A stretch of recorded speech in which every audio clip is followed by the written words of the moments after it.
indlejrer en Google-kalender i forældreintra, så skal man gå ind under administration og vælge forældreintra, og så går man ind i tilpas forsiden. Og så går man ind her og beder om at indlejre en webside. Og her kan I se, at jeg har allerede indlejret kalenderen. Jeg har taget den fra min Google-kalender. Nu skal jeg lige finde den.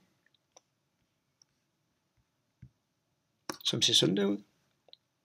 Og klikke på den lille pil her, der peger nedad. Gået ind under kalenderindstillinger. Og så har jeg valgt embed-koden her.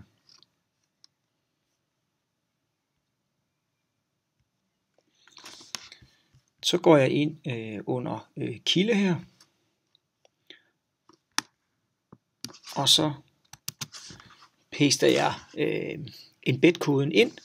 Og der skal jeg lige være opmærksom på, at der er ikke plads til, den er 800 bred her. Så jeg laver den kun 500 bred. Og 300 høj. Og så gemmer jeg. Og gemmer igen.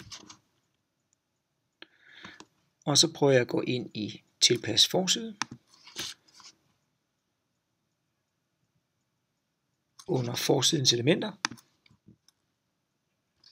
Her kan I se, at jeg har snydt lidt i forvejen, fordi at den indlejrede webside, det er det der kalenderen, den ligger allerede herovre i højre spalte. Når I går ind første gang og gør det, så ligger den herovre i ikke anvendte elementer, og så kan man altså flytte den frem og tilbage.